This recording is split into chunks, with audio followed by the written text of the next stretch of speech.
দিনটি 25শে বৈশাখ। জন্ম নিয়েছিলেন তীব্র জ্যোতির্ময় এক মহামানব, কবিগুরু রবীন্দ্রনাথ ঠাকুর, যিনি স্বীকৃতি পান বিশ্বকবি রূপে। কবির জন্মতিথিতে আম্রপালি নৃত্যগোষ্ঠীর তরফ থেকে আয়োজন করা হয়েছিল একটি শ্রদ্ধাঞ্জলি অনুষ্ঠান।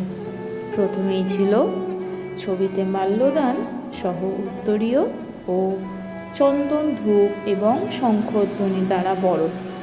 তারপর আসে নৃত্য অর্পণ, যেখানে অংশগ্রহণ করেছিল সকল শিক্ষার্থীগণ।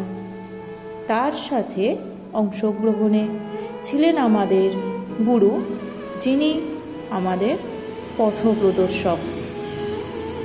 সন্ধ্যায় আমন্ত্রণ ছিল টিএম আর্ট অ্যান্ড কালচার ব্যবস্থাপনায় এবং আম্রপালির নৃত্যগোষ্ঠীর পরিবেশনায় নৃত্যানুষ্ঠান, যেখানেও অংশগ্রহণ করেছিল বেশ কিছু শিক্ষার্থী।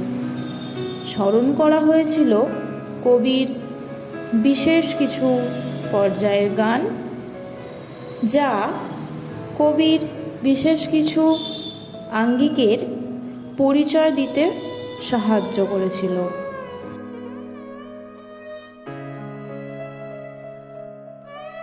সর্বশেষে ঠাকুরের চরণে যদি পড়িয়া মনে, ছলো ছলো জল নাই দেখা দেয় নয়ন কোণে, তবু মনে রেখো।